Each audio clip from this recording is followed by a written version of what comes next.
Hei, astăzi am revenit cu un nou clip și este un book haul. N-am mai filmat un book haul de mult timp, fiindcă nu voiam să mai cumpăr cărți, deoarece am foarte multe necitite. Însă, din iunie n-am mai mers treaba. Am mers în mai și jumătate din aprilie, însă din iunie, Totuși, eu zic că pe 2 luni e un book haul rezonabil de 12 cărți. Eu zic să începem. Cărțile sunt destul de diverse și pe unele dintre ele vi le-am mai prezentat, așa că nu o să mai insist asupra lor. Hai să începem. Prima carte pe care o am aici sunt în ordine aleatorie, ok? Este Romeo și Julieta de William Shakespeare.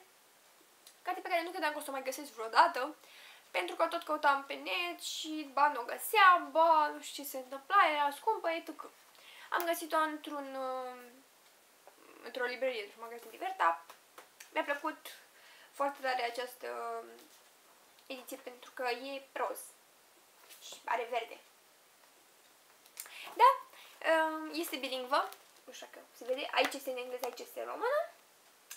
Ceea ce mi s-a părut super ok, doar că nu prea mai înțeles pe mine engleza, fiindcă engleza e destul de veche și așa, dar cine știe, poate mă ajută, cine știe. Sper să-mi placă, e Shakespeare. Mai găsisem acolo încă două cărticele, nu mai știu exact ce, dar eu voiam Romeo și Julieta, costa vreo 30 de lei cărticica asta. Încă un clasic, ce se întâmplă cu mine. Pe aripile vântului de Margaret Mitchell. Știți că eu am căutat foarte mult cartea asta și am găsit-o într-un final pe Târgul Cărții, așa se numește, un anticariat online. Și cam atât. Aceasta este prima parte. A doua sunt edițiile astea în mai multe părți. A treia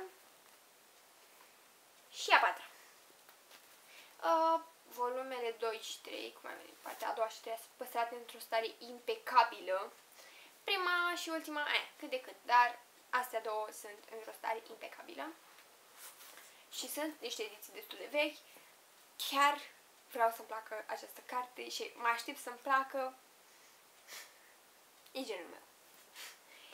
Bun, apoi am Crimă pe terenul de golf de Agatha Christie, carte pe care o citesc pentru clubul de carte al lunii iulie.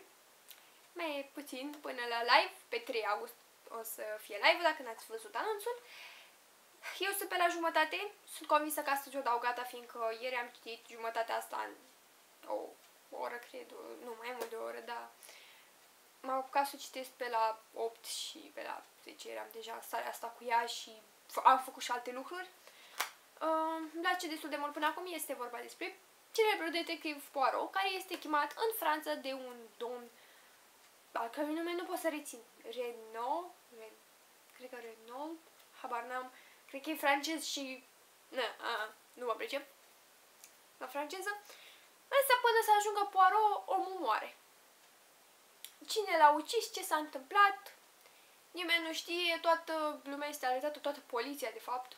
Vin comisarii, vin judecători, vin dragi craci, însă bineînțeles că noi avem nevoie de Poirot. Cine să ne rezolve cazul dacă nu el? Bun, apoi am două cărți pe care vi le-am arătat, fiindcă mi le-am cumpărat cât am fost plecată în vacanță. Este vorba despre Salut, rămas bun și tot ce s-a întâmplat între ele, tot ce se întâmplă între ele. Am probleme cu titlul ăsta de Jennifer A. Smith. Eu am mai citit de la ea Probabilitatea statistică de a te îndrăgosti la prima vedere și mi-a plăcut foarte mult și aceasta mi-a plăcut însă mai puțin decât anterioara. E vorba despre Claire și Aidan. Ei au fost împreună din clasa 11-a până la terminarea liceului și acum am terminat liceul și merg la facultate și merg la facultăți diferite și sunt foarte departe una de alta. Și Claire decide că ar trebui să se despartă, însă Aidan nu prea vrea și nu știu ce să facă. Și vine ultima zi pe care o mai petrec împreună, pentru că trebuie să plece la facultate. Și în ultima zi aleg că trebuie să se decide dacă rămân împreună sau se despart. Toată cartea se petrece în 24 de ore, ceea ce e wow. Și nu e nici de cum lentă. E foarte ușor de citit. Nu prea mi-a plăcut de Claire, sincer să fiu, dar în rest, cartea este destul de mult. O să vă vorbesc despre ea în repapul lunii iulie. Și mai am Vocea lui Archer de Mia Sheridan, o carte care a apărut relativ recent, am zis, la Epica. Da, 2017. Nu știu, cred că în iunie a apărut. Nu sunt sigură. Nu v-am înafat, dar posibil. N-am mai văzut-o, dar ceva îmi spunea că am mai văzut coperta asta. E foarte posibil. Sau o copertă asemănătoare cu asta. Și este o poveste de dragoste. Puțin mai atipică din ce știu. Cu două persoane care au pierdut foarte multe și care se întâlnesc și cel mai probabil se îndrăgostesc. Asta e povestea. Apoi am primit de la Ana două cărți. E ușor să te iubesc de Tamara Weber, carte pe care o voiam de mult timp și reușesc. Și mă bucur foarte tare că am primit-o și abia aștept să o citesc. Este o poveste de dragoste pentru sufletelul meu. Și abia aștept să o citesc. Așa cum am spus, sunt convinsă că o să-mi placă și din ce știu eu există și un volum 2 care a fost tradus la noi, nu sunt sigură, dar o să caut. Și am cronicile lui Magnus Bane de Cassandra Clare, Sarah, Race Brennan și Maureen Johnson. Până ajung eu la cartea asta e drum lung, fiindcă mai am de citit Instrumente Mortale și prima carte din Uneltele Întunecate. Dar ca idee, aceasta este coperta, foarte drăguță, un albastru din asta și aceasta este supracoperta. Mie mi-a plăcut foarte mult de Magnus, încă din Dispozitive Infernale. Sunt convinsă că și în Instrumente Mortale o să placă pentru că apare și Alex și ce știu eu, chestii tristii se întâmplă pe acolo. Și vreau să vă zic că această carte mai are și anumite ilustrații. Nu știu dacă să le zic ilustrații, dar da. Arată ca o barnă desenată în multe momente. Sper să nu fie spoilere astea, dar nu știu ce să spun, nu știu, n-am citit-o și va dura până ajung la ea, dar este absolut minunată. Uitați-vă ce copertă frumoasă! Bun, apoi am Ucide arbitrul de frații Presniakov, carte care a fost clubul... Am făcut un club de carte, iar acesta a fost în centru. A fost ok. O să vă las link-ul către live-ul respectiv ca să vedeți ce părere am avut noi despre ea mai în detaliu și despre ce este cartea. Cred că am spus despre ce este cartea. Chiar mă gândeam acum, nu mai știu dacă cred că am spus. Bun. Mai am două cărți pe care le-am primit spre sponsorizare de la Liberta. Am aici CPSF 3, o revistă oarecum, cu 3 povești. Una de George R. R. Martin, una de Oliver Krasnick și una de Alexandru Mironov. Sper să-mi placă, are și câteva imagini, alb negru bineînțeles, însă eu am vrut cărticica asta, revistuța asta, nu știu cum să spun, pentru povestea de George R. R. Martin, fiindcă mi-e place foarte tare de el, deoarece a scris minunata serie Urzela Tronurilor, Cântec de Gheață și Foc, de fapt. Și sper să placă. Și cartea pe care voiam de fapt și de drept este Prințul din Negură de Carlos Ruiz Zafón, cel care a scris și Marina, care este cartea mea preferată din anul 2016. Cred că v-am zis. Bun. Este un fel de cărticică pentru copii, prima pe care a scris-o Zafón. Un horror pentru copii, din ce am înțeles.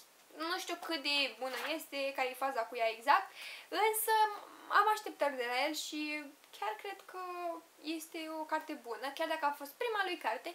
Mulți mi-au recomandat Umbra Vântului, cred că o să o citesc și pe aceea, însă vreau să văd care-i treaba cu asta până să ajung la altele. Bun. Apoi am două cărți de autor român pe care le-am cumpărat de nevoie, mi-a trebuit pentru școală.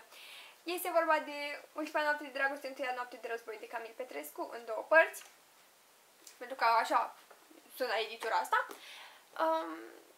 Nu vreau să o citesc PDF pentru că este destul de mare și o să mă doară ochii.